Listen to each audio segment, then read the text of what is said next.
Hi, I'm Farah Nabilah and this is Bizworld. Bank Negara has maintained the overnight policy rate OPR at 3% at its Monetary Policy Committee MPC meeting today. MPC opines that the current OPR level remains supportive of the economy, consistent with the current assessment of the inflation and growth prospects of the country. The central bank said that the country's growth is expected to improve this year, driven by the recovery in exports and resilient domestic expenditure. It added headline and core inflation stood in January is also trending in line with expectations. For a firmer ringgit, the government and Bank Negara are taking coordinated actions in order to encourage repatriation and conversion of foreign investment income by GLCs and government-linked investment companies. Over the medium term, ongoing structural reforms will provide more enduring support to the local currency. The Bank Negara's decision to keep OPR unchanged has led Bursa Malaysia to close higher today. It was also driven by continuous buying activities in construction, property and plantation sectors. At 5 p.m, the FBM KLCI increased by 4.32 points to 1,535.83 points. However, gainers outnumbered losers with 546 against 452 counters, while 430 counters traded unchanged.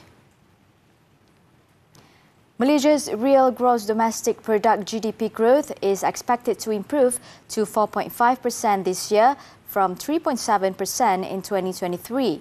Moody's ratings anticipation reflects the resilient domestic demand amidst a challenging global landscape alongside risks to the agricultural sector and inflation posed by El Nino.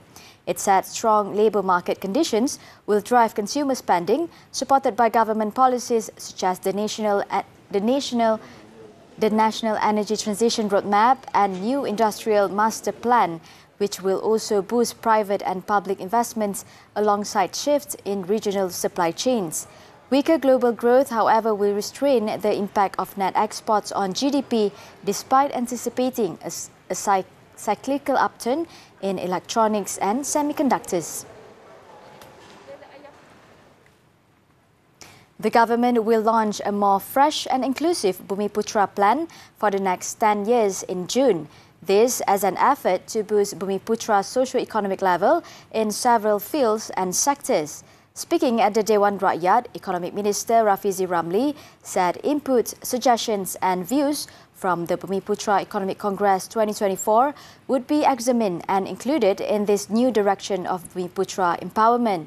He added the government will focus on empowerment efforts such as the empowerment of the Bumiputera middle class who are able to create value for the economy. This will involve a shift from the current situation from earning salaries to creating value. MIDF research continues to hold an optimistic view of the property sector, expressing confidence in the future prospects of property companies. It stated that the purchasing sentiment on property is anticipated to stay robust in the future due to the improving landscape of the property sector.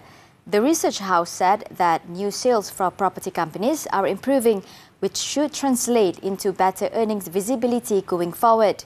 It also added that the increased approval of property purchase loans totaling 261 billion ringgit in 2023 was also seen earlier this year.